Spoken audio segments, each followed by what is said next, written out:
오늘 우리 계신 말씀 느헤미야 5장 1절부터 13절까지의 말씀입니다. 오늘 하나님께서 우리 계신 말씀 느헤미야 5장 1절부터 13절까지의 말씀입니다. 제가 가진 성경 구약 534페이지입니다. 이 말씀을 저 여러분이 각자의 성경을 통해 교독으로 함께 봉독하겠습니다. 그때 백성들과 그 아내들 사이에 그들의 유다 형제들을 원망하는 소리가 있었습니다. 어떤 사람은 우리에게는 자녀가 많다. 우리 자신을 비롯해서 많은 식구가 먹고 살기 위해서는 곡식을 얻어야 한다라고 말했고, 또 어떤 사람은 우리는 기근 동안 곡식을 얻기 위해 우리의 밭과 우리의 포도원과 우리의 집을 저당 잡혔다라고 말했으며, 또 어떤 사람은 이렇게 말했습니다. 우리는 세금 낼 돈을 꾸기 위해 우리의 밭과 포도원을 잡혔다. 우리는 우리의 친척들과 한 몸이요 한 핏줄이다. 보라, 우리의 자식들은 그들의 자식이나 다름이 없는데 우리가 우리의 자녀들을 종으로 내주게 됐다. 우리 딸 가운데 일부는 이미 종으로 팔렸고 우리의 밭과 포도원이 남의 것이 됐으니 우리는 그들을 속량할 힘이 없다. 그들의 원성과 탄식을 듣고 나는 몹시 화가 났습니다. 내가 속으로 이 말들을 곰곰이 생각하고 나서 귀족들과 관리들을 꾸짖으며 말했습니다. 당신들은 지금 각기 자기 형제에게 폭리를 취하고 있어. 나는 그들을 책망하기 위해 큰 집회를 열고 그들에게 말했습니다. 우리는 이방 민족들에게 팔려갔던 우리 유다의 형제들을 힘닿는 대로 속량해 오지 않았소. 그런데 지금 당신은 여러분의 형제들을 또 팔고 있단 말이요. 그들은 할 말이 없어 침묵했습니다. 그래서 내가 계속해서 말했습니다. 당신들이 하는 일은 옳지 못하오. 이제 여러분이 이방 민족들의 비방을 피하기 위해서라도 우리 하나님을 경외하며 살아야 하지 않겠소. 나와 내 형제들과 내 부하들도 백성들에게 돈과 곡식을 꿔줄 테니 이제부터는 폭리를 취하는 일을 제발 그만두시오. 그들의 밭과 포도원과 올리브 농장과 집들을 오늘 당장 그들에게 돌려주고 당신들이 그들에게 추징한 폭리 곧 돈과 곡식과 새 포도주와 기름의 100분의 1도 돌려주시오. 그들이 말했습니다. 우리는 돌려주고 그들에게서 아무것도 받지 않겠습니다. 말씀하신 대로 다 준행하겠습니다. 그래서 내가 제사장들을 불렀고 귀족들과 관리들로 하여금 약속대로 하겠다고 맹세를 시켰습니다. 13절 함께 읽겠습니다. 나는 또 내 주머니를 털어보이며 말했습니다. 이 약속을 지키지 않는 사람은 하나님께서 이런 식으로 그 집과 재산을 털어버리실 것이요 그런 사람을 털리고 털려서 마침내 빈털터리가 될 것이요. 이 말에 모든 회중이 아멘하고 여호와를 찬양했습니다. 그 다음 백성들은 약속을 이행했습니다. 아멘. 말씀을 듣기 전에 우리의 손을 가슴에 얹고 믿음으로 선포하기를 원합니다. 말씀이 나를 변화시킵니다. 아멘. 이 믿음의 선포와 같이 하나님 신이 말씀을 통해 우리의 영혼이 변화되고 믿음의 공동체를 이루게 되기를 간절히 축원합니다. 아프리카 종족을 연구하던 한 인류학자가 부족의 아이들을 보고 한 연구를 제안했습니다. 그 아이들에게 싱싱하고 달콤한 아프리카에서 별로 맛볼 수 없는 딸기 한 바구니를 놓고 누구든지 저 멀리까지 뛰어갔다 가장 빨리 오는 아이에게 그 모든 딸기 바구니를 주겠다고 약속했습니다. 그리고 인류학자의 말이 통역되자 그 아이들은 그 학자의 예상과는 전혀 다른 반응을 보였습니다. 그들은 손을 움켜잡고 함께 손을 잡은 채 함께 달리기 시작했고 그 반환점을 돌고 그 인류학자에게 돌아와 바구니에 있는 딸기를 모두 같이 재미나게 나누어 먹었습니다. 그리고 학자들은 그들의 모습이 신기해서 그 아이들에게 물었습니다. 누구든 1등으로 간 사람에게 모든 과일을 주려고 했는데 왜 너희들은 손을 잡고 함께 같이 달렸니? 그때 아이들의 입에서 이런 고백이 나왔습니다. 우분투. 한 아이가 이렇게 덧붙였어요. 나머지 다른 아이들이 다 슬픈데 어떻게 나만 기분 좋을 수 있는 거죠? 우분투는 아프리카어로 우리가 함께 있기에 내가 있다라는 뜻입니다. 현대 사회는 자기를 채우는 욕망과 이기심이 더해지는 세상입니다. 안타깝게도 교회 안에서도 그런 세상을 본받아 신앙적인 이기심과 자기 중심적인 신앙이 대두되고 있는 것도 사실입니다. 그런데 하나님께서는 하나님의 사람들을 부르셨을 뿐만 아니라 그들을 공동체로 하나님께서 일하시기를 원하시는 것이죠. 그래서 최초의 공동체가 가족 공동체, 그리고 교회 공동체, 또 일터 공동체로 우리에게 하나님의 공동체를 선물하시고 그 공동체를 통해 함께 더불어 지어지기를 원하시는 것이죠. 오늘 본문을 통해서 느헤미야는 공동체를 위협하고 있는 내부적인 불안과 염려에 대해서 해결하는 것을 보여주고 있습니다.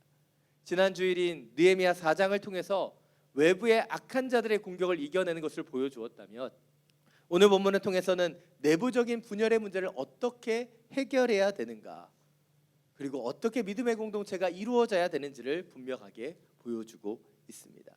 오늘 본문을 좀 더 구체적으로 살펴보겠습니다. 1절부터 5절까지의 말씀입니다. 함께 읽겠습니다. 그때 백성들과 그 아내들 사이에 그들의 유다의 형제들을 원망하는 소리가 있었습니다. 어떤 사람은 우리에게는 자녀가 많다, 우리 자신을 비롯해서 많은 식구가 먹고 살기 위해서는 곡식을 얻어야 한다라고 말했고, 또 어떤 사람은 우리는 기근 동안 곡식을 얻기 위해 우리 밭과 우리의 포도원과 우리의 집을 저당 잡혔다라고 말했으며, 또 어떤 사람은 이렇게 말했습니다. 우리는 세금 낼 돈을 꾸기 위해 우리의 밭과 포도원을 잡혔다. 우리는 우리의 친척들과 한 몸이요 한 핏줄이다.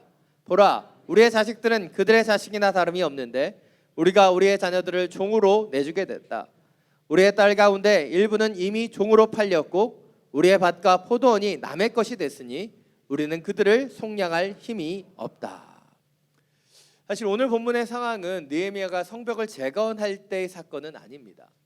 오늘 보면 바로 뒤에 있는 느헤미야 5장 14절 말씀을 보면 느헤미야가 유다의 총독으로 부임한 지 12년이 경과한 때라는 것을 이야기해주고 있기 때문이죠.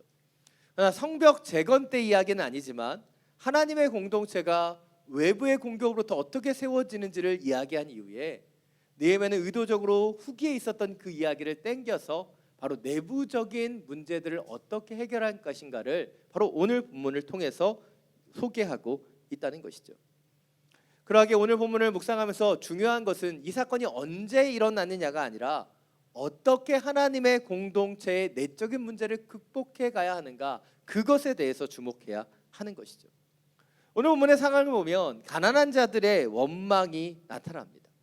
근데 그 원망이 외부에 있는 이방 민족들을 향한 것이 아니라 내부에 있는 유다 형제들을 향하고 있다는 것이죠. 왜입니까?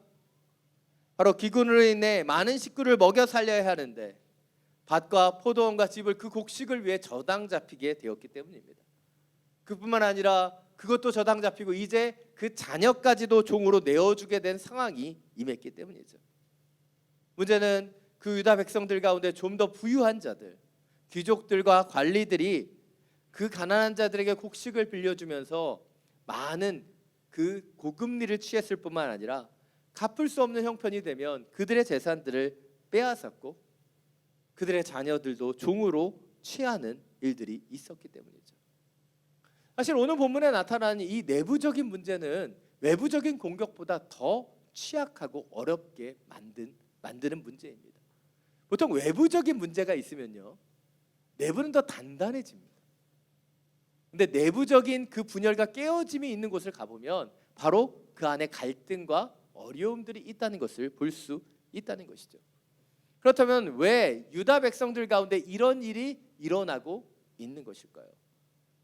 그것은 오늘 본문에서 소개하고 있는 것처럼 지금 그들 가운데 기근이 임했기 때문입니다. 그들 가운데 지금 가뭄이 들고 식량을 구할 수 없는 그런 고통 가운데 들어갔기 때문이에요. 여러분, 우리가 코로나 시대에 여러 위기들이 찾아오면 우리가 어떻게 합니까? 먼저 생필품을 사재기 하잖아요. 그런 위기 속에서 우리가 느끼는 감정이 무엇이에요? 내 것을 많이 채워놔야지만 안정감을 누리는 겁니다. 희한하게도요, 우리는 위기 상황이 되면 자꾸 우리의 시야가 좁아져요. 이웃과 열방을 보지 못하고 나의 가정만을 보게 되는 것이 우리의 연약함입니다. 오늘 유다 공동체 가운데 위기가 찾아온 이유는 무엇이에요? 가난한 자들에게는 먹을 것이 없었고 부유한 자들에게는 더 많은 것을 취하기 원하는 욕망이 그들 가운데 있었기 때문입니다. 그들이 부유하다고 얘기하지만 그들 생각 속에 어떤 것이 있었을까요? 내 코도 석자라고 하는 그런 연약함이 있었던 거예요. 지금의 상황들을, 그 가뭄들을, 기근들을 이겨내기 위해 더 많은 것을 채워야지만 극복할 수 있다는 그들의 생각이 바로 그 가운데 있었기 때문이죠. 그런데 하나님께서 하나님의 공동체에게 원하셨던 것은 무엇입니까? 자기의 것을 취하고 남의 어려운 환경들을 외면하는 것입니까? 아니죠. 가난한 자를 위해서 하나님께서는 레위기에서 수많은 계명들을 통해 가르치셨습니다. 미삭을 뵐 때도 고아와 과부와 나그네들을 위해 남겨둘 것을 이야기하시는 것이 바로 성경에 나타나는 가난하고 병든 자들을 위한 하나님의 방법이었어요. 그런데 유대 공동체는 위기와 기근 속에서 무너져 내리고 있는 거예요. 왜입니까? 모두의 시선이 자기를 향했기 때문이죠. 이런 믿음의 공동체에 하나님께서 말씀하시는 말씀이 있어요. 히브리서 10장 24절부터 25절 말씀입니다. 우리 함께 읽겠습니다. 또한 우리는 사랑과 선한 일들을 격려하기 위해 서로 돌아봅시다. 어떤 사람들의 습관과 같이 우리들 스스로를 모이는 일을 소홀히 하지 말고 오히려 서로 권면합시다. 또한 그날이 다가오는 것을 볼수록 더욱 그렇게 합시다. 아멘. 여러분, 히브리서가 기록됐던 때는요, 초대교회가 큰 핍박과 어려움 가운데 있었을 때입니다. 네로와 같은 황제들이 믿음의 사람들을 핍박하고 어려움 가운데 들어갔던 시기예요. 그래서 배교자들이 나타나고 믿음을 잃어버리는 사람들이 있었죠. 그런 시기에 히브리서 기자는 믿음의 교회들, 믿음의 성도들에게 권면하고 있는 거예요. 우리가 사랑과 선행으로 서로를 격려하고 돌아봐야 된다는 거예요. 그들 가운데 큰 위기가 있었지만 그 위기와 핍박 속에서 자기만을 돌보는 것이 아닌 믿음의 영혼들을 돌아보며 사랑과 선행으로 격려할 것을 권면하고 있다는 것이죠. 왜입니까? 우리에게 닥쳐오는 그 위기를 우리는 홀로 감당할 수 있는 존재가 아니기 때문에 우리가 함께 믿음으로 하나님의 공동체를 이루어 그 위기와 환경들을 넘어가야 하기 때문입니다. 이것이 오늘 첫 번째 포인트입니다.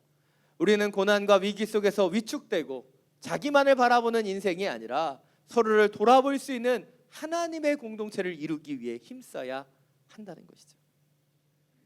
얼마 전에 제가 요즘 20대를 살코기 세대라고 부른다고 말씀드렸습니다. 여러분 표정을 보니까 처음 들으시는 것 같아요. 살코기 세대라고 정의하는 이유가 무엇이죠? 기름기를 쫙 뺀 것처럼 그들 가운데 모든 필요 없는 인간관계를 제외시키는 거예요. 그래서 혼자 밥을 먹고 혼자 술을 마시고 혼자 살아가는, 그래서 1인 가족의 세대가 왔다라고 얘기하죠. 근데 그들은 그 관계가 불필요하다고 얘기해요. 근데 저는 이 살코기 세대라는 정의를 듣는 순간부터 사실 우려와 걱정이 됩니다. 왜냐하면 상담학을 전공한 저로서는 사람들이 홀로 살아가는 것이 얼마나 위험한 것인지 알기 때문이에요. 제가 예언 한 가지 하겠습니다. 이 살코기 세대에는요, 정신적, 감정적, 심리적인 문제가 훨씬 더 많이 대두될 거예요. 왜냐하면 하나님께서 우리를 지으셨을 때 함께 지어짐을 통해서 우리의 그 심리적, 감정적인 문제를 다루게 지으셨는데 그들은 홀로 살아가는 것이 편리하다고, 간편하다고 관계를 단절하고 있기 때문이죠. 하나님은 아담만을 지으시지 않고 하와를 지으시고 가정 공동체를 이루셨어요. 하나님은 믿음의 사람들을 불러 믿음의 공동체를 이루게 하셨습니다. 왜냐하면 그들이 홀로가 아닌 더불어 살아가야 하기 때문이죠.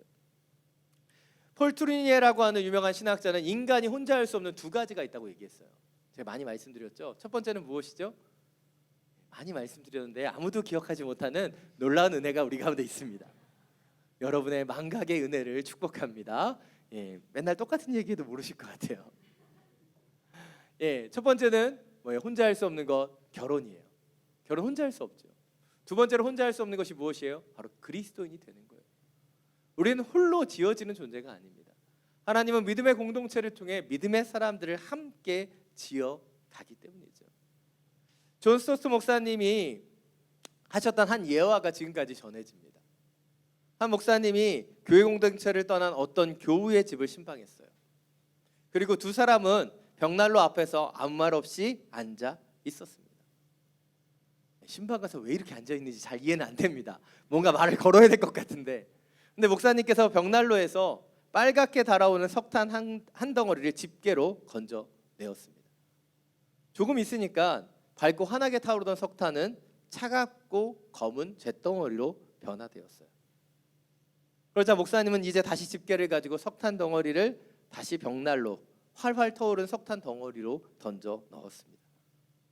그러자 몇 초도 되지 않아 차갑게 식어버린 석탄 덩어리는 다시 타올랐어요. 그리고 나서 목사님은 성도와 눈인사를 나누고 그 집을 나왔습니다. 신방인지 잘 모르겠어요. 그러나 그 주에 그 성도는 다시 교회의 품으로 돌아왔습니다. 두 사람은 한마디의 말도 나누지 않았지만 그 석탄 한 덩어리를 통해 믿음의 공동체가 어떠한 것인지를 목사님이 보여주셨기 때문이죠. 믿음의 성도들은 혼자 살아갈 수 없습니다.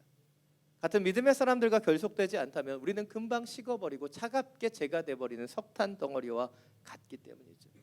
그래서 하나님은 하나님의 사람들을 함께 모여 예배하게 하셨고 함께 모여 주님을 찬양하게 하셨어요. 그리고 이 예배와 찬양을 통해 하나님의 사람 우리를 함께 지어 가시는 것이죠. 사랑 여러분, 고난과 어려움 가운데서 우리의 본성은 자꾸 우리에게만 집중하는 거예요. 그러나 하나님이 원하시는 영적인 길들은 무엇입니까? 우리가 우리만을 바라보는 것이 아닌 사랑과 선행으로 주변의 영혼들을 볼 수 있는 것이에요. 그리고 그들과 함께 기도하며 예배하며 함께 지어져 갈 때 홀로가 아닌 더불어를 통해 하나님의 기쁨과 영광에 이르게 되는 것입니다. 사랑 여러분, 나를 향하는 나만을 바라보는 이기적인 마음들을 내려놓고 믿음의 공동체를 향하여 손을 뻗고 함께 지어져 가는 하나님의 사람들이 되시기를 간절히 축원합니다. 오늘 6절부터 9절 말씀입니다. 다시 한번 함께 읽겠습니다. 그들의 원성과 탄식을 듣고 나는 몹시 화가 났습니다. 내가 속으로 이 말들을 곰곰이 생각하고 나서 귀족들과 관리들을 꾸짖으며 말했습니다. 당신들은 지금 각기 자기 형제에게 폭리를 취하고 있소. 나는 그들을 책망하기 위해 큰 집회를 열고 그들에게 말했습니다. 우리는 이방 민족들에게 팔려갔던 우리 유다의 형제들을 힘다는 대로 속량해 오지 않았소. 그런데 지금 당신들은 여러분의 형제들을 또 팔고 있단 말이요. 그들은 할 말이 없어 침묵했습니다. 그래서 내가 계속 말했습니다. 당신들이 하는 일은 옳지 못하오. 이제 여러분이 이방 민족들의 비방을 피하기 위해서라도 우리 하나님을 경외하며 살아야 하지 않겠소. 아멘. 오늘 본문을 보면 느헤미야는 백성들의 원망과 탄식을 듣고 분노합니다. 이러한 분노는 폭리를 취하고 있는 그 유다 형제들, 바로 귀족들과 관리들을 향하는 것이었죠. 또한 2차적으로 그의 분노는 바로 공동체를 와해시키는 그 위기를 직감했기 때문에 찾아온 것으로 보여집니다. 그런데 느헤미야는요, 그 분노를 즉각적으로 발산하지 않습니다. 오늘 7절을 보면 속으로 이 말들을 곰곰이 생각하고 그 문제를 어떻게 단계적으로 해결할 것인가 노력하고 있다는 것이죠. 첫 번째는 느헤미야는 그 형제들에게 가서 그 폭리를 취하고 있는 그들의 문제점을 지적합니다. 근데 지적하는 것으로 끝나지 않고 큰 집회를 열고 유다 민족들이 어떻게 살아왔는지, 바로 노예가 되고 그 도움이 필요한 그 영혼들을 속량해 왔었던 유다 민족들의 역사에 대해서 그들에게 이야기하는 공론화의 과정을 갖죠. 그리고 마지막 세 번째로 하나님의 말씀 안에서 그들이 어떻게 해야 되는지 해결책을 제시하고 있다는 것이죠. 오늘 유다 귀족들의 문제점은 무엇입니까? 그들이 두 가지의 큰 문제점을 갖고 있어요. 첫 번째는 조상들로 물려받은 기업을 매매했다는 것입니다. 이스라엘 민족은 출애굽을 통해 가나안 땅에 이르고 그 기업들은, 그 사람들은 다 기업을 유산으로 받아요. 그리고 그 기업은 사고 팔 수 있는 것이 아니었습니다. 혹시 그것이 다른 사람의 손에 넘어가더라도 희년이 되면 돌아오는 것이 이스라엘의 법이었죠. 또한 두 번째로 하나님께서 동족과 가난한 자들, 그리고 나그네와 고아와 과부를 선대하라고 말씀하셨는데 그들은 그들을 동족을 돕기는커녕 그 동족을 노예로 삼고 있다는 거예요. 사실 레위기에도 그 히브리인 종들에 대한 법이 나타납니다. 히브리인들이 갚지 못하고 채무가 있어서 그 집에 들어오게 돼요. 그러면 6년 동안 종으로 삼고 7년째가 되면 자유롭게 해줘야 됐습니다. 얼마 전에 예레미야 본문을 통해서 여러분 묵상하셨을 거라고 생각합니다. 근데 문제는 7년째 내보낼 때 그냥 내보내는 것이 아닙니다. 6년은 이 가난하고 연약한 자를 노예로 삼지만 보호하고 가르치는 기간이에요. 그리고 7년째가 되어 내어보낼 때는 그 사람이 자립할 수 있도록 많은 것을 주어 내보내게 했다는 것이죠. 이것이 이스라엘의 법이에요. 근데 그들은 바로 그 종들을 노예화하고 자신의 재산으로 속박하고 있었다는 것이죠. 철저하게 레위기의 율법을 금하고 그 레위기 율법에서 금하고 있는 것을 지금 범죄로 행하고 있었다는 거예요. 가난하고 굶주린 자들을 돕기는커녕 율법의 규정을 무시하고 자신의 경제적인 이득만을 취하고 있었던 것이 지금 귀족들과 관리들의 모습이었다는 것이죠.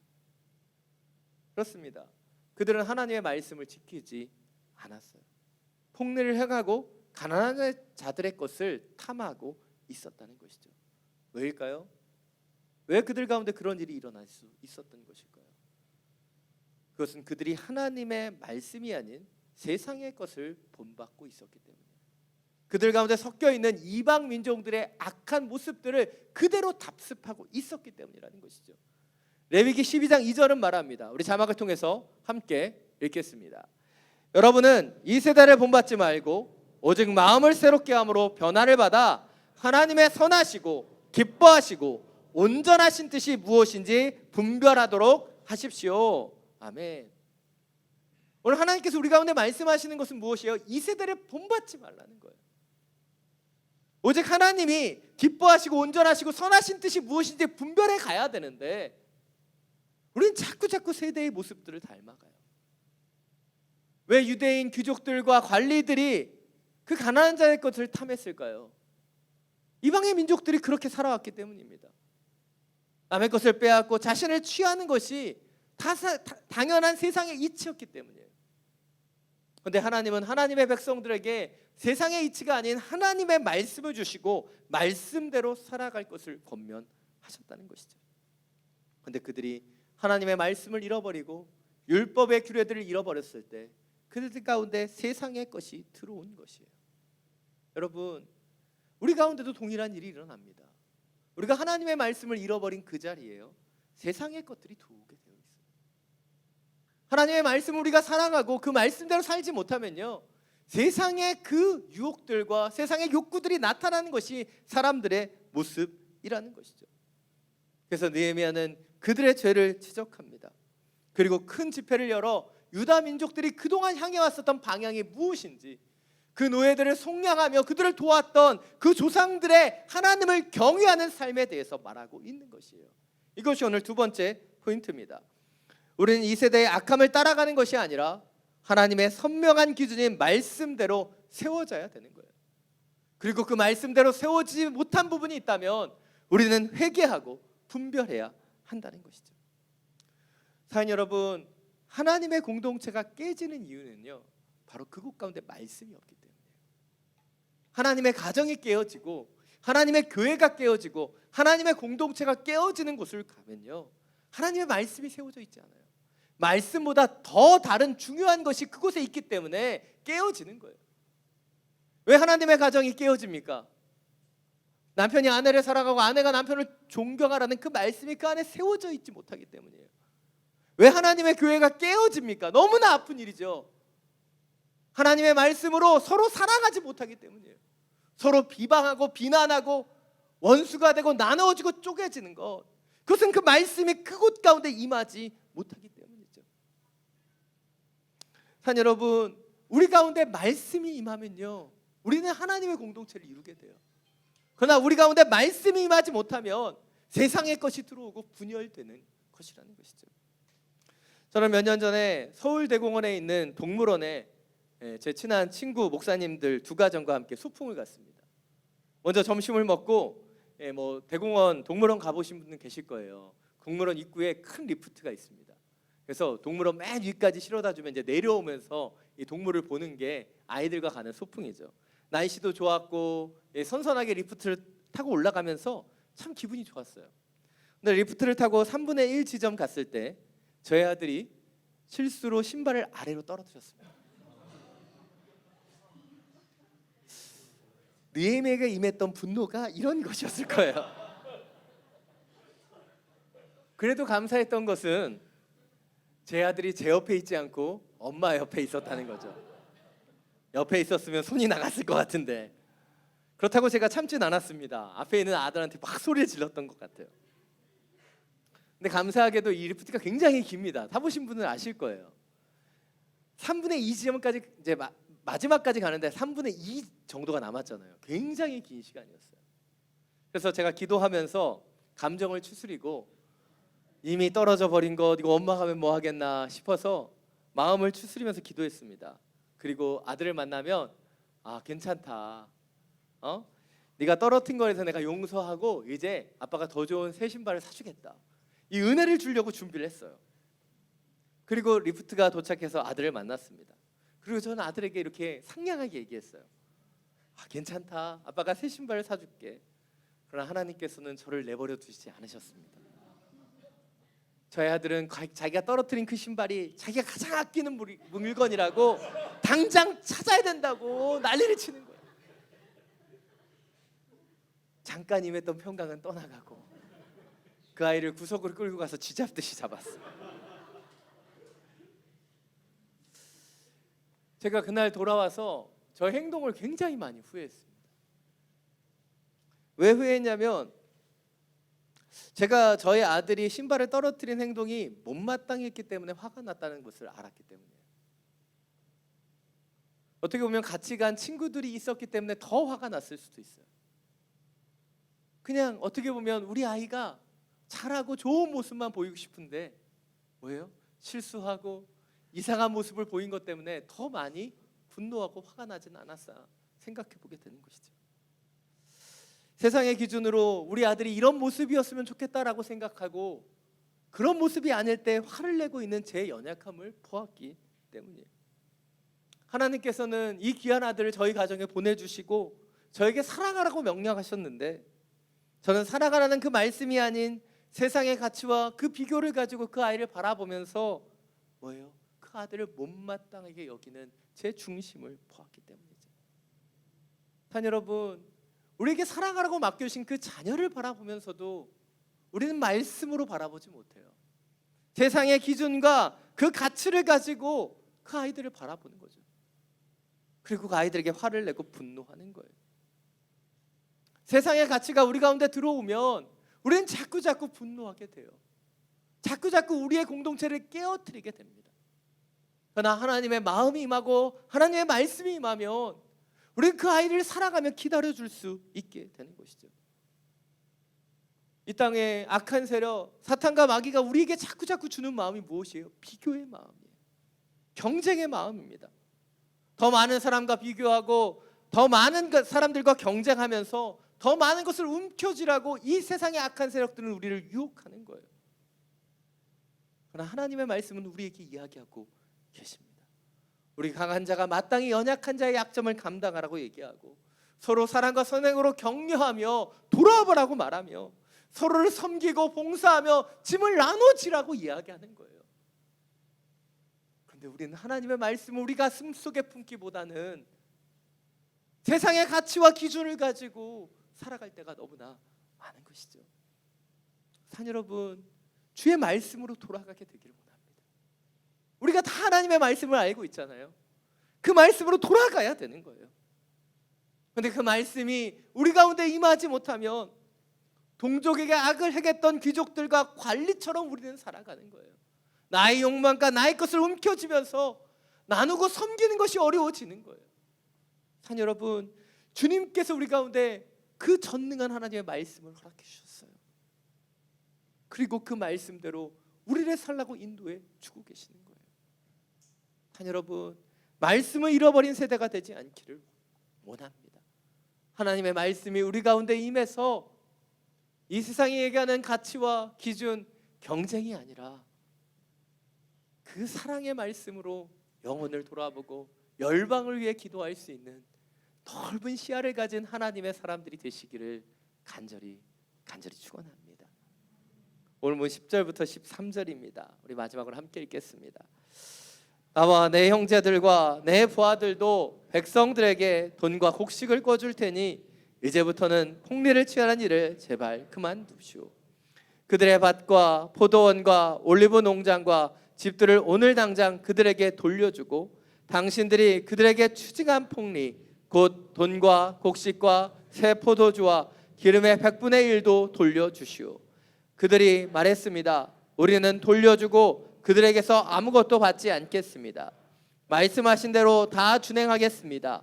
그래서 내가 제자들 불렀고 귀족들과 관리들로 하여금 약속대로 하겠다고 맹세를 시켰습니다. 나는 또한 내 주머니를 털어보이면서 말했습니다. 이 약속을 지키지 않는 사람은 하나님께서 이런 식으로 그 집과 재산을 털어버리실 것이요 그런 사람은 털리고 털려서 마침내 빈털터리가 될 것이요. 이 말에 모든 회중이 아멘하고 여호와를 찬양했습니다. 그 다음 백성들은 약속을 이행했습니다. 아멘.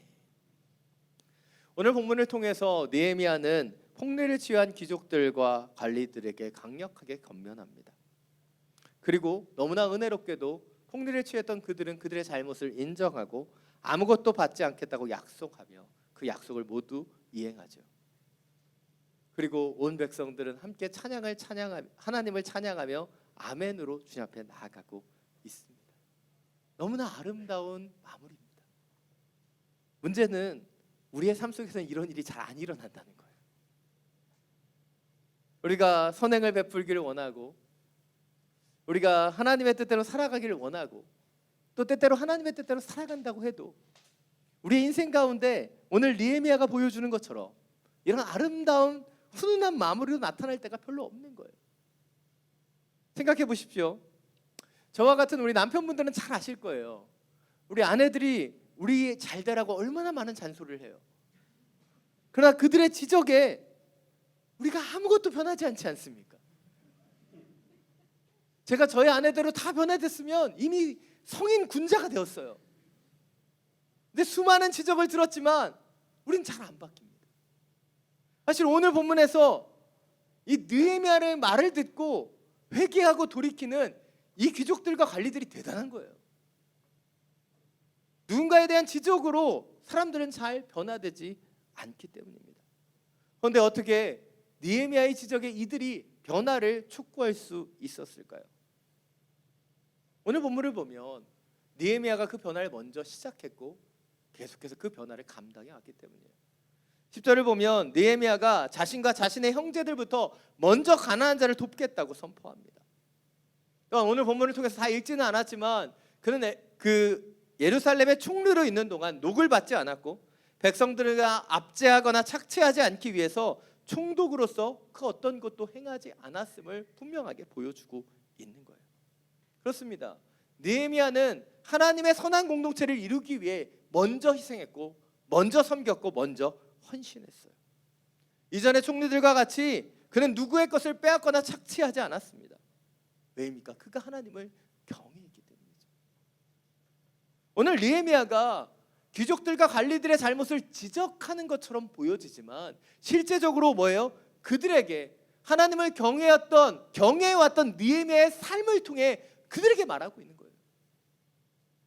나는 이렇게 살아왔고 하나님을 경외하는 삶이 이런 것인데 너희들은 지금 너희 것을 취하며 하나님을 경외하지 못하고 있지 않냐. 그들의 중심이 무엇에 빼앗겼는지를 분명하게 보여주고 있는 것입니다. 바로 하나님을 경외하는 자의 삶이 무엇인지를 그들에게 보여주고 있는 거예요. 말이 아닌 삶으로 그들에게 증거해주고 있는 것이죠. 이것이 오늘 마지막 세 번째 포인트입니다. 우리는 말로 지적하는 헛된 입술이 아니라 하나님을 경외하는 삶을 통해 선한 영향력을 미칠 수 있어야 한다는 것입니다. 선한 영향력. 우리는 그 선한 영향력을 미칠 수 있어야 돼요.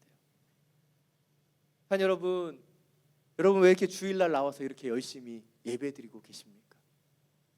큐티도 하고 기도도 하고 말씀을 보면서 왜 온전히 깨어 주님 앞에 서려고 하십니까? 우리가 그렇게 열심히 믿어서 복을 받고 은혜를 받으며 내가 잘 먹고 잘 살기 위해서 여러분 그렇게 기도하고 신앙생활 하시는 겁니까? 물론 하나님께서 우리를 인도해 주시죠.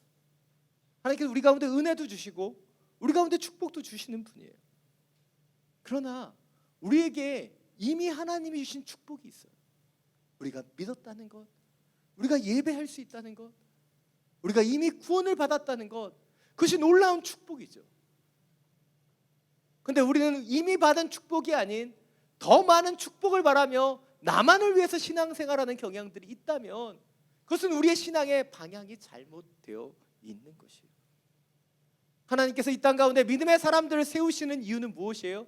그들만을 축복하시길 원하시기 때문이 아니라 아브라함과 같이 우리가 축복의 통로가 되길 원하시기 때문이에요. 우리의 믿음을 가지고 나만을 잘 먹고 나만을 유익을 누리는 삶을 위해서 우리를 부르신 것이 아니라 이 땅에 하나님을 알지 못하는 자들에게 선한 영향을 끼치기를 원하시기 때문에 우리를 부르시고 우리를 예배하게 하시는 거예요. 우리가 예배하는데도 찬양하는데도 여전히 시선이 우리만을 향한다면 우리의 잘못된 신앙을 갖고 있는 것이죠. 주님 우리에게 원하시는 것은 무엇이에요? 우리의 신앙과 믿음을 가지고 이 땅 가운데 선한 영향력을 나타내는 거예요. 예수님께서 이 땅 가운데 공생애를 사셨어요. 그 삶을 통해 제자들에게 선한 영향력을 미치셨고 그 제자는 그 선한 영향력을 가지고 초대교회를 이루었으며 그 초대교회를 이루었던 믿음의 선진들은 그 선한 영향력으로 하나님의 교회들을 세워갔던 거예요. 그것이 하나님의 그 교회가 바라봐야 되는 영향력인 거예요. 근데 우리는 신앙생활하면서 여전히 나를 보죠. 여전히 나의 자녀들을 보고 여전히 나만을 바라보는 인생 가운데 있다면 우리는 영향력을 잃어버린 그리스도인 거예요. 주님께서 우리 가운데 빛과 소금의 역할을 감당하라고 하셨습니다. 그런데 그 빛은 어두움 가운데 빛을 발하여야 되는 거예요. 소금은 썩어진 곳에 나아가 썩지 않게 해야 되는 거예요. 그런데 우리는 안주하기를 원하는 것입니다. 우리는 머물러 있기를 원하고 여전히 나의 것을 움켜쥐기를 원하는 거예요. 포스트 코로나 시대에 한국교회 위기가 찾아올 거라고 많은 사람들이 예측합니다. 그러나 그 예측은 누구도 장담할 수 없는 거예요. 한국교회가 무너져 내린다면 아마 빛과 소금을 잃어버린 성도들이 있기 때문에 무너질 것이고, 한국교회가 무너지지 않을 수 있다면 그것은 여호와를 경외함으로 주님이 원하시는 선한 영향력을 갖고 있는 성도들이 살아있기 때문이에요. 왜 위기라고 얘기합니까? 왜 한국교회가 이렇게 위기라고 얘기합니까? 그것은 우리가 주님의 선한 영향력을 잃어버렸기 때문은 아니냐는 거예요. 단 여러분, 느헤미야라는 한 사람이 예루살렘 성벽을 재건하는 그 일을 이루었습니다. 그 한 사람의 선한 영향력이 예루살렘이 선한 공동체로 회복하게 하는 주의 일을 감당했어요. 주님께서 우리가 그런 한 사람이 되길 원하시는 거예요. 믿음의 역사들, 믿음의 그 기적들을 만들어내는 한 사람, 그 선한 영향을 나타내는 그 한 사람으로 우리를 부르고 계시다는 것이죠. 여전히 나만을 위해서 기도하며 나의 만족과 유익만을 추구하는 인생이 아니라 하나님이 우리를 부르신 그 뜻대로 우리의 믿음을 통해 선한 영향력을 나타낼 수 있는 하나님의 사람들이 되기를 원합니다. 우리 가운데 찾아오는 기근과 문제들, 코로나로 인해 찾아오는 그 문제의 본질이 어디에 있는지 보기를 원합니다. 다시 한번 세상의 것이 아닌 말씀을 붙잡고 말씀의 선한 영향력으로 이 땅 가운데 빛으로 소금으로 나아가는 우리 모두가 되기를 간절히 축원합니다. 이 시간 여기에 모인 우리 이 찬양 함께 드리고 우리 주님 앞에 함께 기도하며 나아가기를 원합니다.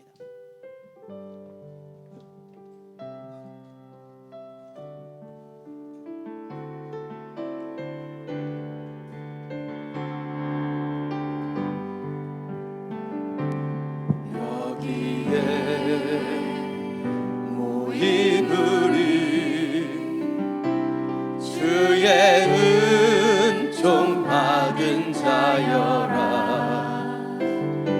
주께서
주님이 뜻하시니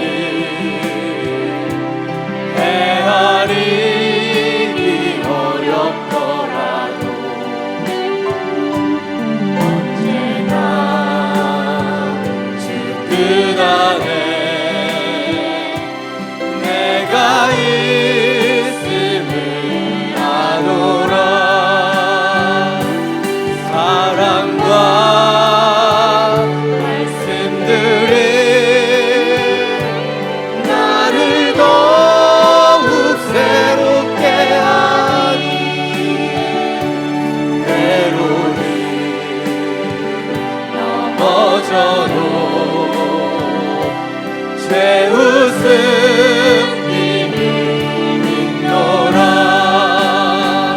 힘이는 더욱 굳세라. 주가 지켜주신다. 어둠 밤에도 주의 밝은 빛 인도하여 주신다. 이 믿음 더욱 굳세라. 이 믿음 더욱 굳세라. 주가 지켜주신다.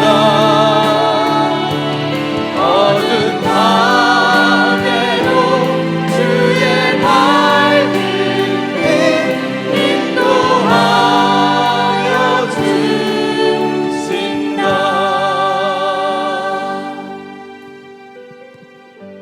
이 시간 함께 기도하며 나아가기를 원합니다. 우리가 찬양한 것처럼 이 세상을 바라보며 이 세상의 기근과 문제와 환난 속에 요동하는 우리의 중심을 다시 한번 주님 앞에 올려드리며 기도하기를 원합니다. 주님, 우리의 믿음을 견고하게 하여 주옵소서. 나만을 향하던 시선을 이웃과 열방을 향하여 볼 수 있는 영적인 눈을 뜨게 하여 주옵소서. 믿음의 공동체를 우리를 지어주셨으니 이 공동체가 하나님의 말씀을 붙잡고 하나님의 사명대로 걸어가게 하여 주옵소서. 주님이 주시는 믿음으로 선한 영향력을 미치는 하나님의 성도, 하나님의 교회가 되게 하여 주시옵소서. 주님의 이름을 한번 부르고 함께 기도하며 나아갑니다. 주여! 주님, 우리의 믿음이 굳세어지기를 간절히 원합니다. 어둠과 같은 기근과 환난이 몰려올지라도 하나님의 말씀을 가진 느헤미야와 유다 공동체와 같이 주여 주님의 은혜 아래 자라나기를 원합니다. 나만을 위하며 나의 힘과 만족을 위하여 나아가는 이기적인 마음들을 내려놓습니다. 세상을 배워가는 그 유혹과 연약함들을 내려놓고 오직 선하시고 기뻐하시는 그 뜻을 분별할 수 있는 하나님의 사람으로 걸어가게 하여 주옵소서. 주님, 주의 말씀으로 다시 다져지기를 원합니다. 세상의 가치가 세상의 이야기들과 세상의 욕망들이 와 있는 그 모든 것들을 주여 도발하여 주시고 주의 말씀으로 기름 부어 주옵소서. 그 사랑의 말씀이 우리를 끌어가게 하여 주옵소서. 주님 원하시는 서로를 돌아볼 수 있는 선행과 경과가 우리의 삶 속에 나타나게 하여 주옵소서. 믿음의 공동체, 믿음의 가정을 지키는 하나님의 말씀으로 임하여 주옵소서. 주님의 영혼들이 이 예배를 보고 그 말씀으로 나아갑니다. 그 말씀으로 지어지길 원합니다. 믿음으로 더욱 굳세게 하여 주시고 주님이 인도하시며 주님이 지키시며 주님이 역사하시는 것들을 바라보는 당신의 영혼들이 되게 하여 주옵소서. 성령님, 우리의 마음을 주장하여 주옵소서. 이 시간 기도하며 나아가는 우리의 생각과 마음을 바꾸어 주옵소서. 나를 향하는 그 마음, 나의 만족을 향했던 그 모든 마음 주의 말씀으로 변화되게 하여 주시고 주님, 우리를 세우신 이 자리에서 믿음의 영향력을 나타내는 하나님의 자녀로 걸어가게 하여 주옵소서. 이 예배, 이 교회, 이 믿음의 가정들을 통하여 주여 세일을 향하여 주시고 믿음의 영향력을 이 백성 땅과 동땅 가운데 온전히 드러내어 주옵소서. 주님을 바라봅니다. 주님을 예배합니다. 주님을 찬양하는 주여 믿음의 선한 공동체